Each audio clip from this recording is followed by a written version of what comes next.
Assalamualaikum warahmatullahi wabarakatuh. Alhamdulillahirabbil alamin.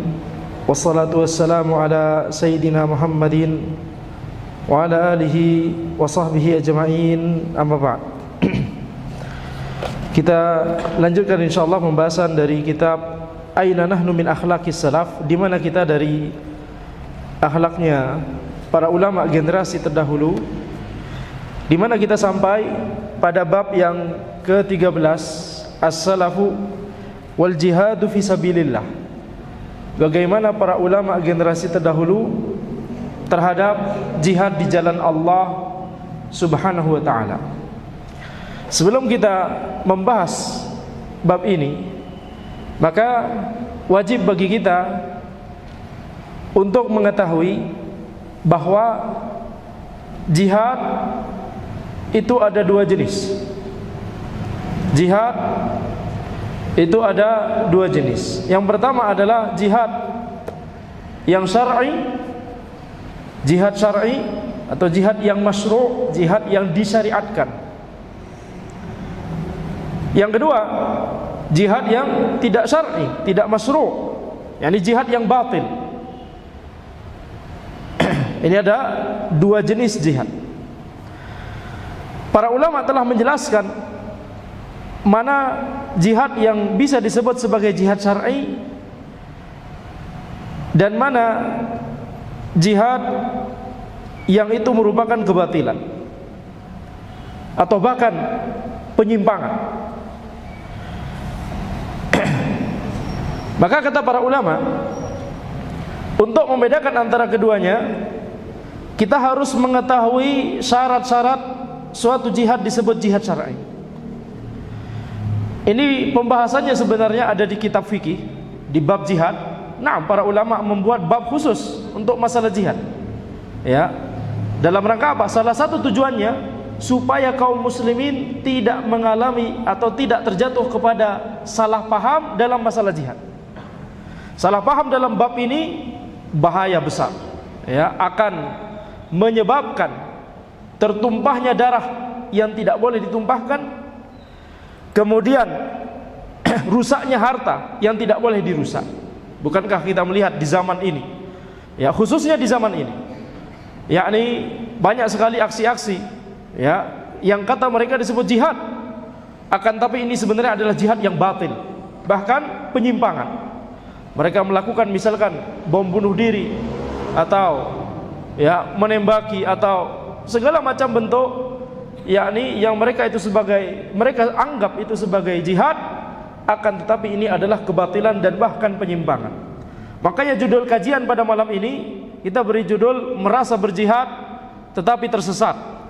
Merasa berjihad padahal tersesat. Yaitu mereka apa? Mereka yang melakukan jihad, yang melakukan apa yang mereka klaim sebagai jihad syar'i, padahal itu adalah jihad yang batil, jihad yang menyimpang. Di antara syarat suatu jihad disebut jihad syar'i, ya harus mendapatkan izin dari kedua orang tua. Barang siapa yang berjihad tidak ada izin dari kedua orang tuanya, maka ini jihad tersebut tidak syar'i bagi dia. Bisa syar'i bagi orang lain, bisa merupakan jihad syar'i bagi orang lain, tetapi tidak syar'i bagi dia.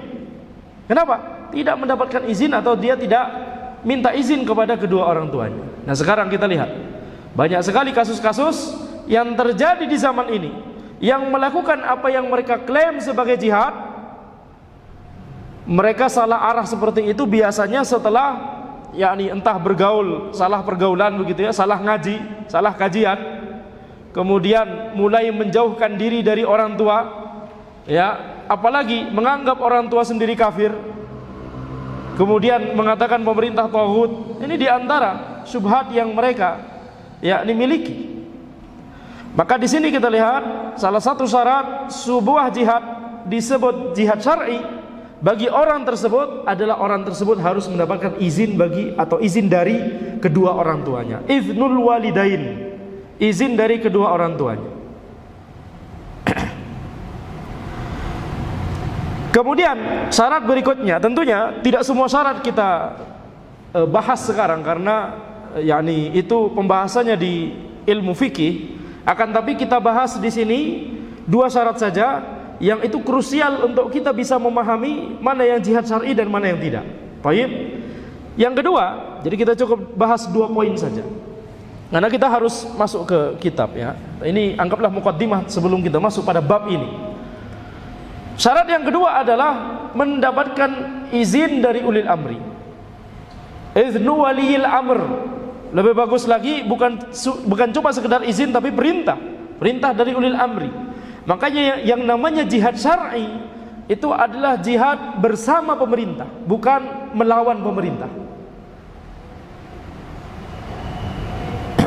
Dan para ulama menjelaskan.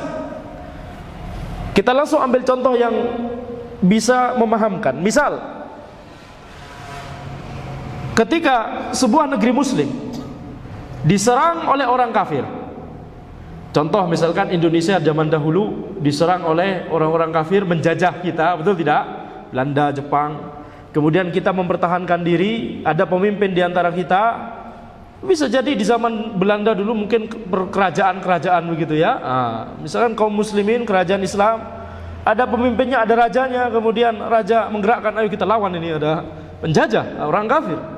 Nah, ini menjadi jihad syar'i bagi mereka. Ada izin dari kedua orang tua, jelas semua rakyat setuju harus melawan penjajah ini, betul? Kemudian izin dari, bahkan perintah dari ulil amri. Contoh lain misalkan, kalau itu zaman dulu, tapi itu terjadi di negara kita, dan semoga ya, negeri kita selalu diberikan nikmat aman oleh Allah Subhanahu wa taala. Tidak ada lagi penjajah yang menjajah negeri kita. Apalagi kita baru saja yakni 17 Agustus ini itu yakni Indonesia merdeka, masyaallah. Jadi itu adalah nikmat yang besar. Kemudian contoh yang di zaman ini misalkan di Suriah misalkan. Tayyib di Suriah. Negeri muslim diserang oleh orang kafir, bisa jadi ketika ya, di negeri tersebut ada ulil amri yang memerintahkan untuk melawan orang kafir, bisa di Suriah atau di negeri-negeri Islam yang lain yang diserang oleh orang kafir misalkan ya. Bagi warga negara di negeri tersebut, jihad tersebut merupakan jihad syar'i kalau diperintahkan oleh ulil amri untuk melawan penjajah yang masuk ke mereka. Tapi bisa jadi jihad tersebut bukan jihad syar'i bagi kita kalau pemerintah di negeri kita tidak memerintahkan kita atau mengizinkan kita untuk ikutan berperang di sana. Paham maksud anak? Jadi tidak boleh kaum muslimin di Indonesia kemudian ikutan ya, berangkat ke misalkan ke Suriah atau ke Irak. Tujuannya apa? Mau jihad syar'i. Taib, antum sudah dapat izin dari pemerintah Indonesia atau tidak? Tidak. Ke sana pakai visa wisatawan. Bilangnya mau wisatawan atau mau yakni ke Turki dulu baru ke Suriah misalkan yang dekat Suriah Turki, Ini bukan jihad syar'i bagi dia. Kenapa? Tidak mendapatkan izin ulil amri. Berbeda ceritanya kalau orang tersebut adalah misalkan bapak-bapak TNI yang diperintahkan oleh pemerintah Indonesia untuk berangkat ke sana untuk apa? Perdamaian misalkan, mendamaikan di sana, mengislahkan kubu di sana atau menetralkan atau terserah apapun urusannya. Ketika itu diberangkatkan oleh ulil amri, maka semoga itu tercatat menjadi jihad syar'i bagi mereka. Baik, ini poin yang penting. Poin yaitu bisa jadi orang yang berperang sebelahan, sama-sama berperang, satu dari Irak, satu dari Indonesia. Jihad tersebut teranggap jihad syar'i bagi orang yang dari Irak, memang asalnya Irak, memang perangnya di Irak, diperintahkan oleh ulil amri Irak untuk melawan penjajah misalkan begitu ya. Jihad syar'i bagi dia, tapi tidak jihad syar'i bagi orang dari Indonesia yang kemudian ke situ ngakunya cuma mau jalan-jalan ke mana dulu baru kemudian ke Irak ya, tanpa ada izin dari pemerintah. Ini poin yang penting sekali. Jangan sampai perjuangan yang dilakukan sudah merasa berjihad tetapi tersesat. Kenapa? Kata para ulama, jihad syar'i itu ibadah. Jihad itu ibadah. Dan sebagaimana ibadah yang lainnya, maka butuh dipenuhi syarat-syaratnya. Kalau syaratnya tidak dipenuhi, maka ibadah tersebut menjadi ibadah yang batilah, tidak teranggap di sisi Allah Subhanahu wa taala. Sebagaimana ini contoh yang sering ana sebutkan, penjelasan yang sering ana ulang-ulang bahkan di majelis ini dan di majelis yang lain, di masjid ini dan di masjid yang lain. Contohnya misalkan salat. Salat adalah ibadah. Betul tidak setuju? Salat adalah ibadah. Dan itu mengapa salat memiliki beberapa syarat yang ditetapkan oleh syariat, ditetapkan oleh Allah Subhanahu wa taala dan dijelaskan oleh Nabi kita Muhammad sallallahu alaihi wasallam untuk dipenuhi syarat-syarat tersebut supaya salat kita sah, supaya salat kita menjadi salat yang diridhoi, bukan dimurkai oleh Allah Subhanahu wa taala. Salah satu syaratnya misalkan apa? Harus berwudu terlebih dahulu. Betul? Wudu atau ghusl, mandi wajib ya kalau junub. Di antara syarat yang lain, salat tersebut harus dilaksanakan pada waktunya. Tidak boleh mendahului waktunya. Belum masuk waktu Isya, tapi sekarang kita salat Isya. Bukan dalam rangka menjamak salat. Ini misalkan waktu asar, belum waktu maghrib, masih asar, tapi kemudian kita salat. Yani ana nanti Ustaz habis maghrib ana sibuk, yani ana nabung salat aja dulu. Sekarang melowong, mending ana salat maghribnya sekarang. Tidak sah. Betul? Tidak sah. Kenapa? Karena tidak sesuai dengan syarat-syarat yang ditetapkan oleh syariat. Walaupun orang tersebut salatnya khusyuk sekali. Surat yang dibaca setelah Al-Fatihah Al-Baqarah sama Ali Imran misalkan. Sepanjang apa salat itu dan seindah apa salat itu, sekhusyuk apa salat itu, seikhlas apapun salat itu, ketika tata caranya tidak sesuai dengan tata cara yang dijelaskan oleh Allah dan Rasulnya, tidak sesuai dengan tata cara yang disebutkan di Al-Quranul Karim dan sunnah Nabi Muhammad SAW, maka sholat tersebut tidak sah. Bahkan kalau orang tersebut menyengaja untuk menyelisihi syarat-syarat, sengaja sholat tanpa wudu misalkan, maka ini menjadi sholat yang dimurkai oleh Allah Subhanahu wa taala. Para ulama, para imam mazhab yang 4, 3 imam mazhab mengatakan ini dosa besar, 1 imam mazhab yakni Imam Abu Hanifah mengatakan ini kekufuran. Bahkan Imam Abu Hanifah rahimahullah mengucapkan bahwa ini termasuk kekufuran. Apa? Sengaja sholat padahal dia tahu dia tidak punya wudu. Tapi kalau 3 imam yang lain, Imam Malik, Imam Syafi'i, Imam Ahmad, tidak sampai menilainya sampai kekufuran. Tapi Imam Abu Hanifah menilainya ini kekufuran. Kenapa? Karena ini istihza biddin, mengolok-olok agama, meremehkan agama. Sudah tahu sholat harus berwudu terlebih dahulu, lah ini malah sengaja untuk yakni sholat tanpa wudu. Nah sekarang ini pendapatnya Imam Abu Hanifah yang menyebutkan ini kekufuran. Tapi 3 imam yang lain tidak sampai kekufuran, tapi ini dosa besar. Sekarang bagaimana kalau mereka melihat di zaman ini ada orang joget-joget di depan sosmed, kemudian meniru gerakan sholat, kemudian joget-joget dan seterusnya. Antum pernah melihat, mendengar kabar seperti itu? Pernah? Itu berbahaya sekali, berbahaya sekali. Itu termasuk mengolok-olok agama. Tidak boleh, berbahaya. Taib, minimalnya dosa besar. Dan ada ulama, yakni Imam Abu Hanifah rahimahullah, yang bahkan sampai menilainya ini bisa jadi sudah kekufuran, berbahaya. Balik lagi ke pembahasan. Jadi kalau namanya sholat harus terpenuhi syaratnya. Kalau tidak, kalau sengaja menyelisih syaratnya bisa berbahaya. Maka demikian pula jihad. Maka demikian pula jihad. Kalau seseorang memaksakan untuk pergi berjihad, atau dia merasa melakukan jihad padahal syarat-syaratnya tidak dipenuhi. Tadi kita menyebutkan 2 syarat, izin dari kedua orang tua dan izin dari ulil amri, maka bisa jadi ya yang dia lakukan itu bukanlah kebaikan tapi keburukan. Bukan bisa jadi lagi, tapi ini sudah jelas. yakni jihad syar'inya tidak teranggap. Dia itu memang bukan jihad syar'i. Itu tidak teranggap jihad syar'i di sisi Allah Subhanahu wa taala. Kalau dia mati, bisa jadi bukan mati syahid yang dia dapatkan, tapi mati sangit. Berbahaya. Tapi mati sangit. Nauzubillah min dzalik. Makanya jangan sampai salah langkah, jangan sampai salah ngaji, jangan sampai menimba ilmu agama dari sembarang orang yang kita tidak tahu track recordnya, yang yakni bahkan misalkan membaca kitab tidak bisa, tapi cuma karena berbekal bisa menyebutkan ayat, bisa menyebutkan hadis, tapi pemahamannya dipelintir, kemudian kita memahami, kemudian kita meyakini dan percaya kepada orang tersebut, kemudian ikut-ikutan orang tersebut, tidak boleh. Apalagi kalau sampai menilai, ya tentunya ini satu paket, ya menilai semua orang yang selain kelompoknya kafir, gitu ya, berbahaya. Pemerintah tauhid kafir, bahkan orang tua sendiri dicap kafir. Nauzubillahi min dzalik. Ini seburuk-buruk kedurhakaan kepada orang tua. Ketika yakni sampai menilai kedua orang tua kita kafir.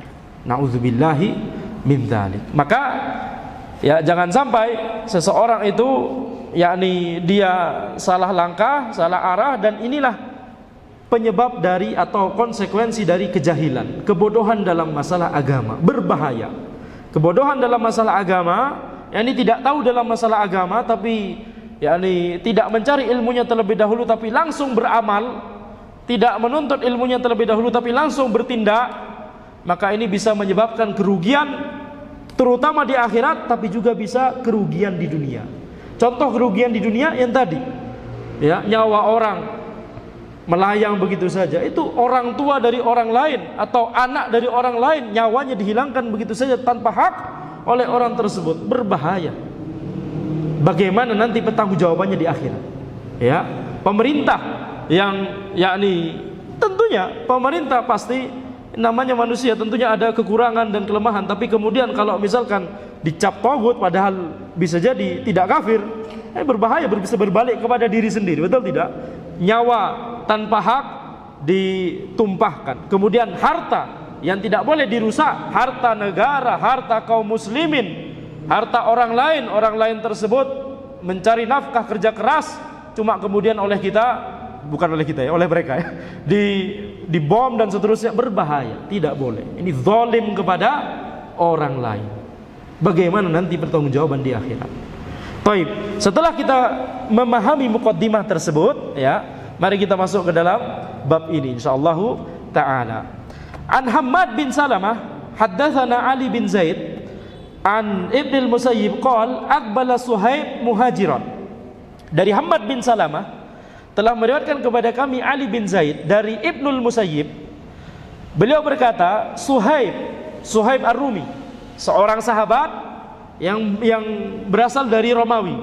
Beliau sebenarnya kalau dilihat dari rasnya orang Arab, tetapi karena tinggalnya dari kecil, besarnya itu di Romawi, makanya beliau itu bisanya bahasa Romawi, ya, dan bisa jadi kurang lancar bahasa Arab, sehingga akhirnya disebut Suhaib Ar-Rumi. Nah, Suhaib ini masuk Islam, kemudian beliau berhijrah dari Makkah ke Madinah. Wattaba'ahu nafarun. Ketika beliau berhijrah, beliau diikuti oleh beberapa kelompok orang. Karena para sahabat ketika hijrah dari Makkah ke Madinah tidak sekaligus, tidak satu rombongan, akan tapi ya sedikit demi sedikit. Ada yang hijrah siang, ada yang malam, kebanyakan malam tentunya. Akan tapi kita lihat di sini Suhaib. Sekarang kita berbicara seorang sahabat, Suhaib radhiyallahu anhu. Beliau hijrah, kemudian ketika hijrah beliau diikuti oleh beberapa orang. Fanazala an rahilatihi. Kemudian Suhaib turun dari tunggangannya. Tidak disebutkan apakah ini unta ataupun kuda, akan tapi disebutkan bahwa beliau turun dari tunggangannya. Wa nathala kinanatahu. Kemudian beliau mengeluarkan isi dari kinanah beliau. Apa itu kinanah? Kinanah itu Anda tidak tahu namanya kalau di bahasa Indonesia, akan tapi dia adalah tempatnya busur panah yang ditaruh di punggung. Antum tahu kalau misalkan ini busur panah, kemudian ngambil panahnya dari sini, begitu ya? Apa itu namanya kalau di bahasa Indonesia? Kisanak. Antum tahu tidak kisanak? Tidak tahu, itu sudah tidak pernah ya, kita tidak familiar lagi. Jadi beliau mengeluarkan isi dari kinanah beliau. Berarti apa yang dikeluarkan? Busur panah, anak panah yang dikeluarkan. Wa qala laqad alimtum anni min armakum. Sesungguhnya kalian tahu bahwa aku termasuk orang yang paling ahli dalam memanah. Itu maksud dari armakum. Wa aimullahi la tasiluna ilayya hatta armi bikilu sahmin ba'i thumma adribukum bisayfi. Dan demi Allah, aimullah itu adalah sumpah, sama kayak wallah. Aimullah, demi Allah, kalian tidak bisa mencapaiku. Jadi ini zahirnya orang-orang tersebut masih agak jauh di sana. Suhaib di sini. Kemudian Suhaib berkata kepada orang-orang tersebut, kalian tidak bisa mencapaiku sekarang kecuali aku panah kalian dari sini, dan sisanya yang masih bisa maju akan aku tebas dengan pedangku. Itu kata Suhaib. Siapa yang mengejar Suhaib ini? Siapa? Orang kafir Quraisy dari Makkah yang mengejar. Jadi kata Suhaib, antum jangan maju lagi, karena kalau maju anak akan melempar anak panah anak, memanah antum sekalian. Nah, sisanya nanti anak tebas dengan pedang, kata Suhaib. Fa in syi'tum dalaltukum ala mali. Kalau kalian mau, ya ini enggak perlu berperang dengan anak, enggak perlu ya ini berkelahi dengan anak. Anak akan tunjukkan tempat harta anak di Mekah yang anak tinggalkan di sana. Anak akan tunjukkan, atau misalkan kalau ada kuncinya, sini anak kasih kuncinya. Wa khalaitum sabili. Akan tapi kalau sudah anak berikan harta anak, antum tinggalkan anak sendirian, anak mau hijrah. Kalau memang antum mencari harta, ini zahirnya adalah mungkin yani Suhaib memang bukan orang Quraisy, betul tidak? Memang asal beliau adalah memang orang Arab asalnya, tapi beliau dari Romawi. Jadi beliau teranggap seperti orang asing oleh orang-orang Quraisy gitu ya. Jadi orang kafir Quraisy ini bukan dalam rangka karena dendam ada keluarganya yang ikut-ikutan Nabi Muhammad SAW ke Madinah, bukan. Akan tapi zahirnya yang paling zahir adalah mereka hanya ingin mencari harta, dan Suhaib dikenal kaya. Maka Suhaib merasa hal tersebut, menyadari hal tersebut, sehingga Suhaib mengatakan, "Baik, antum kalau mau harta silakan, anak kasih, anak tidak perlu. Tapi hal yang harus antum lakukan adalah tinggalkan anak sendirian, anak mau hijrah." Qalu naf'al. Mereka kemudian berkata, "Baik, kami setuju." Karena memang itu yang mereka cari. Falamma qadima 'ala Nabi sallallahu alaihi wasallam qala rabihal bai'u Aba Yahya. Ketika sampai di Madinah dan Nabi Muhammad SAW mendengar tentang kabar tersebut, karena zahirnya Suhaib tidak sendirian, betul tidak? Pasti ada orang lain, ya, keluarganya atau tetangganya atau kawannya dan seterusnya. Ketika Nabi Muhammad SAW mendengar kabar tersebut, maka Nabi Muhammad SAW bersabda kepada Suhaib, "Rabbihal bai'u Aba Yahya." Rabbihal bai'u Aba Yahya. Di riwayat yang lain disebut diulang-ulang oleh Nabi Muhammad SAW. Jual beli ini menguntungkan wahai Abu Yahya. Jual beli ini menguntungkan wahai Abu Yahya. Apa yang dimaksud jual beli oleh Nabi Muhammad SAW? Ketika Suhaib, atau yang kunyahnya disebut Abu Yahya di sini oleh Nabi Muhammad SAW, ketika Suhaib memberikan hartanya, ini seolah-olah jual beli. Ya, mengeluarkan harta dalam rangka apa? Apa yang mau dicari dengan harta tersebut? Hijrah bersama Nabi Muhammad SAW. Hijrah menuju Nabi Muhammad SAW di Madinah. Wa nazalat, kemudian karena insiden ini turunlah firman Allah Subhanahu wa taala, wa minan nasi may yashri nafsahu ibtigha'a mardatillah. Di antara manusia ada yang mengorbankan dirinya dalam rangka mencari keridhaan Allah Subhanahu wa taala. Yakni dalam konteks Suhaib, beliau merelakan hartanya, mengorbankan hartanya dalam rangka supaya bisa melaksanakan amalan ibadah hijrah dari Makkah ke Madinah. Coba bayangkan bagaimana kira-kira perasaan para sahabat, bagaimana kira-kira perasaan Suhaib radhiyallahu anhu ketika beliau melakukan sesuatu, bertindak, beramal, kemudian itu dipuji langsung oleh Allah Subhanahu wa taala. Bagaimana kira-kira? Ajib sekali. Itu mengapa ini diantara alasan mengapa generasi setelahnya tidak mungkin bisa menandingi generasi para sahabat radhiyallahu anhum ajmain. Kenapa? Karena generasi para sahabat itu adalah generasi di mana Al-Quran itu masih diturunkan. Dan di antara ayat-ayat Al-Quran tersebut ada banyak yang memuji para sahabat. Termasuk juga di sabda-sabda Nabi Muhammad SAW, di hadis-hadis Nabi Muhammad SAW. Taib, apa pelajaran yang bisa kita ambil di sini? Kita lihat bagaimana jihadnya Suhaib. Jihad tadi belum dibahas. Jihad itu ada makna umum, ada makna khusus. Makna umum jihad maksudnya adalah berjuang keras, berusaha keras untuk melakukan amalan ibadah. Adapun makna khususnya, makna jihad adalah qital, yakni peperangan. Nah, di sini riwayat yang pertama ini mengisyaratkan kepada kita makna umum dari jihad, yaitu berjuang keras dalam melakukan suatu amalan, dalam kasus ini amalan hijrah dari Makkah ke Madinah. Lihat bagaimana Suhaib,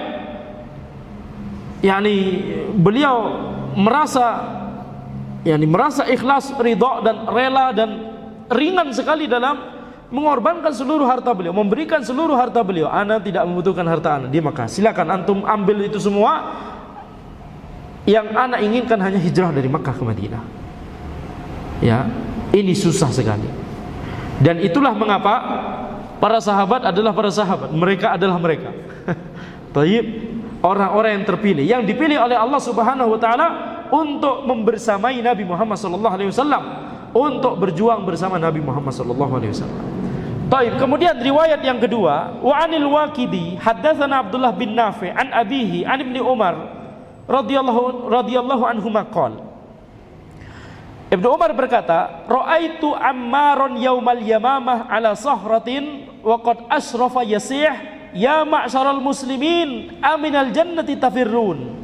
Ana Ammar bin Yasir halummu ilayya wa ana anzuru ila adhunihi qad quti'at fahiya tadhabdhabu wa huwa yuqatilu ashaddal qital. Ibnu Umar radhiyallahu anhu berkata, aku melihat Ammar pada perang Yamamah.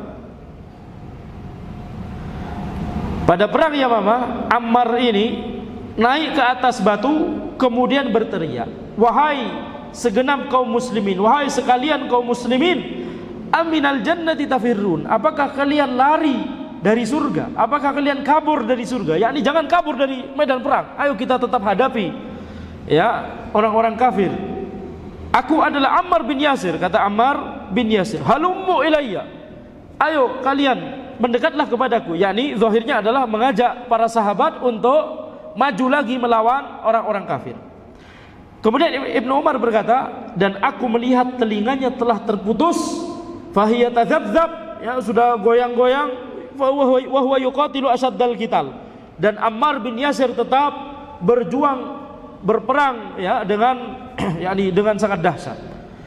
Baik, riwayat ini memberikan pelajaran kepada kita bagaimana semangatnya Ammar bin Yasir radhiyallahu anhu dalam berjihad. Ini kira-kira jihad makna umum atau jihad yang makna khusus? Makna khusus. Karena ini sudah dijelaskan, ini pada saat terjadi peperangan Yaumul Yamamah, perang Yamamah. Baik, pertanyaannya sekarang, ini jihad syar'i atau bukan bagi Ammar? Ini cuma nanya saja. Tentu jelas jihad syar'i, betul tidak? Nah, mungkin para sahabat melakukan jihad yang batin. Kenapa kira-kira? Karena bersama ulil amri. Siapa ulil amri pada saat perang Yamamah? Siapa khalifah kalau kaum muslimin pada saat perang Yamamah? Abu Bakar. Ada jawaban lain? Ada jawaban lain? Perang Yamamah. Naam, Abu Bakar radhiyallahu anhu. Ya, jadi kalau tidak salah, ingat juga anak, tapi nanti insyaallah. Tapi intinya ada ulil amri dan perang tersebut para sahabat diperintahkan oleh ulil amri untuk berperang. Jadi kalau di zaman ini bagaimana aplikasinya? Harus ada izin atau perintah dari pemerintah. Ya, dan zahirnya kalau disuruh perang siapa? Bapak-bapak TNI, ya, betul tidak? Antum kira-kira bakal disuruh perang tidak oleh pemerintah? Ya, nih kasihan duluan ya pemerintah. Tapi kalau misalkan ada apa istilahnya? Kalau sipil itu wajib militer. Kalau ada wajib militer, pemerintah memerintahkan kita untuk berperang, tapi ini semoga tidak terjadi, betul tidak? Kita tentunya memahami bahwa jihad syar'i adalah ibadah. Tapi di saat yang sama kita berdoa semoga negeri kita senantiasa aman. Tidak ada kontradiksi di sini. Sama seperti, bukankah kita selalu di dalam doa kita, Rabbana atina fid dunya hasanah wa fil akhirati hasanah wa qina adzabannar. Kita meminta kebaikan di dunia dan di akhirat, termasuk surga di akhirat. Betul tidak? Ingin surga atau tidak? Betul. Tapi di saat yang sama tidak boleh kan? Antum mempercepat mati. Antum pengen surga enggak? Ayo sekarang. Tidak boleh. Nah, sama seperti itu. Kita menilai atau bukan menilai, kita meyakini jihad syar'i adalah ibadah, tapi di saat yang sama kita berdoa semoga tidak ada kondisi yang mengharuskan ada jihad syar'i di negeri, di jihad yang makna khusus, yang perang gitu ya. Nah, Semoga nikmat aman selalu terjaga di negeri ini.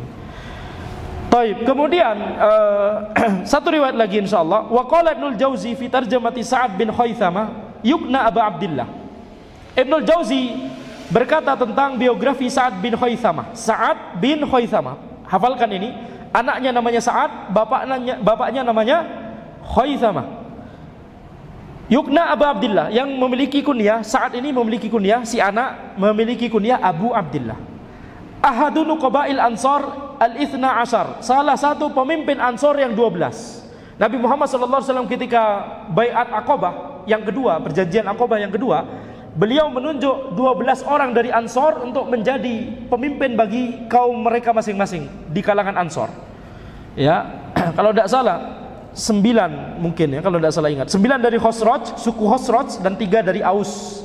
Khosraj dan Aus ini 2 suku yang ada di Madinah pada saat itu. Syahid al-Aqabah al-akhirah ma'al sab'in. Saat ini ikut bersama 70 para sahabat yang lain ketika perjanjian Aqabah yang terakhir, yang kedua. Walamma nadaba Rasulullah sallallahu alaihi wasallam an-nasa ila ghazwati Badr qala lahu abuhu Khaythamah innahu la budda li ahadina ayyukim. Ketika Nabi Muhammad sallallahu alaihi wasallam memerintahkan, berarti apa? Memerintahkan orang-orang untuk pergi menuju Badar. Berarti ini apa? Jihad syar'i atau bukan? Jihad syar'i. Bahkan Nabi Muhammad sallallahu alaihi wasallam ikut bersama mereka ke perang Badar, betul tidak?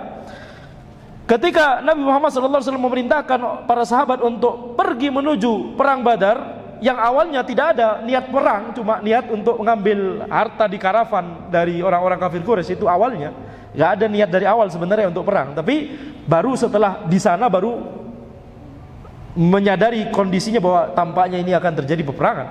Baik, maka bapaknya Khaythamah berkata kepada si anak Sa'ad, ini tidak boleh tidak, salah satu dari kita harus berangkat. Fa'athirni bil khuruji wa aqim ma'a nisaik. Maka biarkan aku yang berangkat dan kamu tetap bersama istrimu. Yakni si bapak berkata, ini kan kita punya keluarga banyak, anak juga ya, cucu. Tidak mungkin dua-dua kita berangkat semua. Salah satu dari kita. Nah, sekarang ana yang mau berangkat duluan. Antum tetap sama keluarga antum di sini, jaga. Gitu, itu kata si bapak kepada si anak. Berarti ini apa? Ya, ini izin dari kedua orang, dari si bapak ya kepada anaknya. Kalau misalnya anaknya yang berangkat. Fa'aba Sa'ad, akan tapi Sa'ad enggak mau. Sa'ad enggak mau bapaknya berangkat. Beliau berkata, "Lau kana ghairal jannah athartuka bihi." Kalau seandainya bukan jannah balasannya, aku akan yakni mendahulukanmu, yakni biarkan antum aja yang berangkat duluan. Athartuka itu yakni mendahulukan orang lain. Antum aja lah duluan. Tapi karena ini jannah balasannya, enggak mau. Anda enggak mau, yakni kita harus anak pengen yang berangkat, kata Sa'ad. Inilah arju asyhadah fi wajhi hadza. Aku menginginkan mati syahid, kata Sa'ad. Fastahama fa kharaja sahmu Sa'ad fa kharaja fa qatala bi Badr. Kemudian akhirnya apa? Akhirnya mereka melakukan undian. Pakai anak panah, 2 anak panah. Kalau yang ini si anak yang berangkat Sa'ad, kalau yang ini yang keluar maka si bapak itu Khaythamah yang berangkat. Ternyata yang keluar siapa? Anak panahnya Sa'ad. Akhirnya Sa'ad yang berangkat. Sudah dapat izin orang tua atau belum? Sudah. Izin dari ulil amri, bahkan perintah dari Nabi Muhammad SAW. Jihad syar'i. Jadi langsung kita terapkan ilmu kita yang tadi. Taib, jihad syar'i. Tentunya jihad syar'i jelas. Ini di zaman Nabi Muhammad SAW. Taib. Akhbarana bidzalika Abu Bakar faqatila bi Badr. Akhirnya apa yang terjadi? Saat mati syahid di perang Badar. Saat mati syahid di perang Badar. Akhbarana bidzalika Abu Bakar bin Abi Thahir qala akhbarana al-Jauhari qala akhbarana Ibnu Haywah qala akhbarana Ibnu Ma'ruf qala akhbarana Ibnu al-Fahm qala akhbarana Muhammad bin Sa'ad rahimahullahu wa radiya anhu wa hasyarana fi zumratihi wa zumrati ashabihi. Ya, ini intinya cuma menyebutkan tentang sanad yang lain dari perawi ini, tapi intinya saat berangkat ke perang Badar, meninggal dunia mati syahid ya di perang Badar. Dan bapaknya Khaythamah yang tidak berangkat, pada akhirnya nanti mati syahid di perang Uhud. Pada akhirnya nanti mati syahid di perang Uhud. 2 orang, dua-duanya sahabat, bapak dan anak yang sama-sama mencari mati syahid, dan mereka berdua mendapatkan apa yang mereka inginkan tersebut. Ya, semoga yakni Allah Subhanahu wa taala senantiasa memberikan nikmat aman ke negeri kita. Karena nikmat aman itu adalah induk dari segala nikmat. Kalau nikmat aman tidak ada, maka nikmat-nikmat yang lain akan dicabut oleh Allah Subhanahu wa taala. Nikmat yakni bisa kajian, nikmat bisa mencari nafkah, nikmat bisa bermain bersama anak, nikmat bisa macam-macam, seluruh nikmat. Kalau sudah nikmat aman dicabut dari suatu negeri, maka nikmat-nikmat yang lain akan dicabut. Oleh karena itu harus kita memelihara dan menjaga nikmat aman tersebut. Semoga Allah Subhanahu wa taala senantiasa melindungi negeri kita, memberikan hidayah dan taufik kepada kita dan kepada pemimpin negeri ini dan kepada yakni orang-orang yang diamanahi untuk mengurusi negeri ini. Semoga Allah Subhanahu wa taala senantiasa mengampuni dosa-dosa kita dan mereka. Baik. Insyaallah demikian yang bisa kita sampaikan di pertemuan kita kali ini. Semoga jelas ya bagaimana tadi kita sebutkan apa faktor atau apa kriteria yang bisa membedakan antara jihad syar'i dengan jihad yang batil, dan tidak boleh kita bermudah-mudahan dalam masalah ini. Harus kita konsultasi kepada para ulama, harus kita yakni bertanya kepada para ulama, menuntut ilmu kepada para ulama dari orang-orang yang terpercaya ilmunya, para ulama yang rabbani. Tidak boleh dari sosmed, tidak boleh dari orang yang bahkan Al-Quran tidak hafal atau baca kitab Arab tidak bisa dan seterusnya. Bagaimana kita mau mencari ilmu dari sini? Berbahaya, bisa memberikan madarat dunia dan akhirat. Demikian, hadza wallahu alam. Subhanakallahumma bihamdika asyhadu an la ilaha illa anta astaghfiruka wa atubu ilaik. Assalamualaikum warahmatullahi wabarakatuh.